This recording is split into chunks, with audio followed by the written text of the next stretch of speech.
নমস্কার, আপনারা দেখছেন এডুকেশন মাইন্ডসেট। আমি গত ২ টি ভিডিওতে আপনাদের আলোচনা করেছি যে আমাদের এক্কেবারে ছোটদের অর্থাৎ যারা মূলত নার্সারিতে ভর্তি হয়েছে এবারই, তাদের কিভাবে বাংলা বর্ণমালা খুব সহজে ওয়ার্কশিটের মাধ্যমে শেখানো যায়। আমি আলোচনা করেছি যে কিভাবে গণিতের বা বাংলা সংখ্যা কিভাবে সহজে ওয়ার্কশিটের মাধ্যমে শেখানো যায়।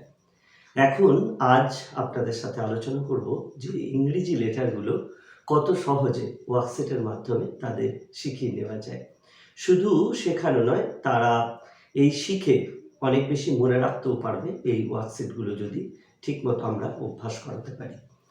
আসুন দেখি কী ধরনের ওয়ার্কশিট ওদের জন্য আমরা ব্যবহার করতে পারি।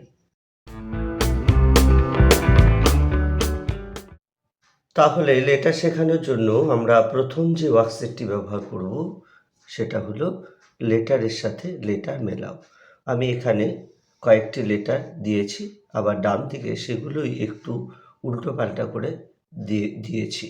তাতে কি হয়েছে, ও এখান থেকে মেলানোর জন্যে উদ্যোগ নিতে পারবে এবং আপনি সেটা ওকে শেখাতে পারবেন যে এখানে বি এই লাইনে কোথায় আছে, সি এই লাইনে কোথায় আছে, তুমি শুধু দাগ দাও।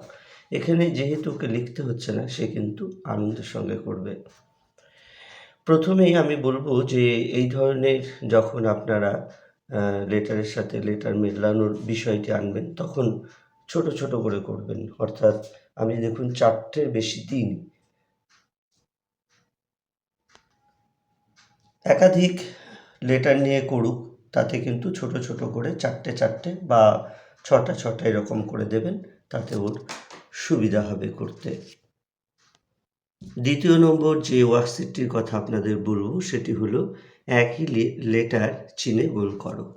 এখানে এ দেওয়া আছে, এই লাইনের মধ্যে কোথায় এ আছে তুমি দেখো এবং সেটা গোল করো।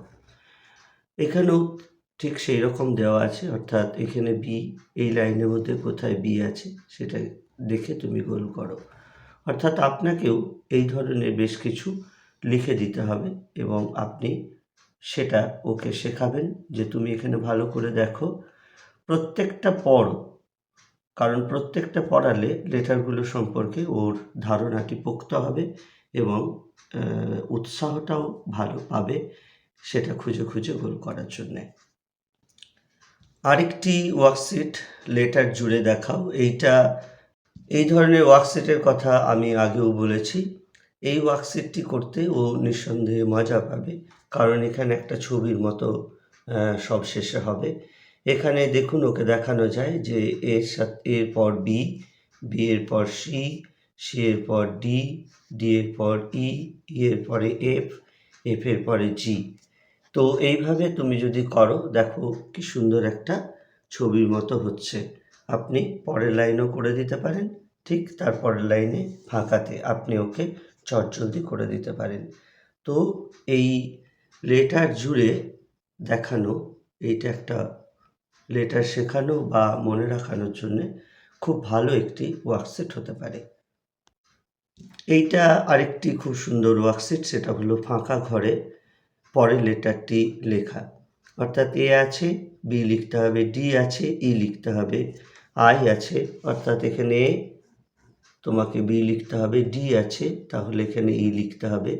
তো এইভাবে আপনারা আরও লিখে দিতে পারেন এবং পরের লেটারটি ও লিখতে পারছে কিনা সেইটা একটু এর পরবর্তী ধাপে এই ধরনের ওয়ার্কশিট, অর্থাৎ যখন লেটারগুলো সম্পর্কে মোটের উপর একটা ধারণা হয়ে যাবে, তখন এই ধরনের ওয়ার্কশিট ওকে নিয়ে যেতে হবে, যাতে লেখার ক্ষেত্রে খানিকটা অভ্যস্ত হতে শুরু করে।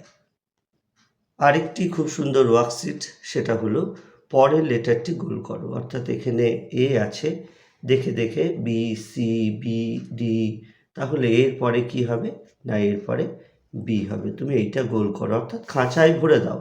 এই ধরনের মজার মজার কথা, যে বিটা তুমি যেখানে দেখতে পাচ্ছ এর পরে তো বি হয়, তাহলে বিটা যেখানে দেখতে পাচ্ছ সেটাকে খাঁচায় পুরে দাও। তো এইভাবে আপনি পুরো পাতা জুড়ে লিখে দিতে পারেন, ও খুঁজে খুঁজে খুঁজে খুঁজে সেটা গোল করবে। এইটা খুব সুন্দর একটা ওয়ার্কশিট পরের বর্ণটি চেনার ক্ষেত্রে, অর্থাৎ ফরওয়ার্ডিং লেটার যেটা বলে, সেই লেটার সম্পর্কে ওর একটা ভালো ধারণা তৈরি হবে। আরেকটি ওয়ার্কশিট দেখুন যে একই লেটার চিহ্নে গোল করো। তো এখানে এ আছে, এখানে একটা এ দেওয়া হয়েছে, তো সেটা তুমি গোল করো। অর্থাৎ একই আগে যে ওয়ার্কশিটটা দেখালাম সেই ওয়ার্কশিটের আগে যদি এটা করাতে পারেন সেটাও হবে, আবার যদি পরেও করান তাও হবে। অ্যাটলিস্ট তা ওরা বোঝার চেষ্টা করবে যে এই পুরো লেটারগুলো ঠিক কীভাবে সিকোয়েন্সে সাজানো থাকে, এবং অভ্যাস করতে করতে করতে করতে ওরা কিন্তু খুব সহজে এটা শিখে যাবে। তাহলে এই ওয়ার্কশিটগুলো আপনারা ব্যবহার করুন, এবং ব্যবহার করে কী ধরনের ফলাফল পাচ্ছেন বা কী ধরনের প্রভাব বাচ্চার উপরে পড়ছে সেই সম্পর্কে আপনাদের গুরুত্বপূর্ণ মতামত কমেন্ট বক্সে লিখে জানান। সবাই ভালো থাকুন, আপনার সন্তান ভালো থাকুক। আজ এই পর্যন্তই। নমস্কার।